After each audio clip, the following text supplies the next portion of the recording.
प्रिशूला किती खेळणी असली खेळायला तरी पण तिला कमीच पडते, तर बाजारातून भाजीपाला आणला होता तर त्यासोबतच खेळत होती ती. आणि आज रात्रीच्या स्वयंपाकामध्ये मला बनवायची होती खिचडी आणि धपाटे. तर मी मुगाच्या डाळीची खिचडी बनवली होती. ही खिचडी टेस्टला खूप छान लागते आणि आपल्या शरीरासाठी पौष्टिक पण असते.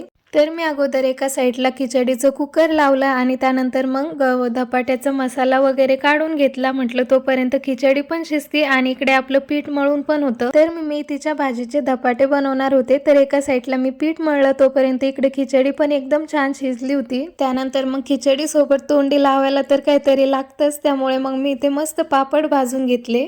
खिचडी सोबत खायला पापड आणि लोणचं असल्याशिवाय मजाच येत नाही. आम्हाला तर सगळ्यांनाच आवडतं.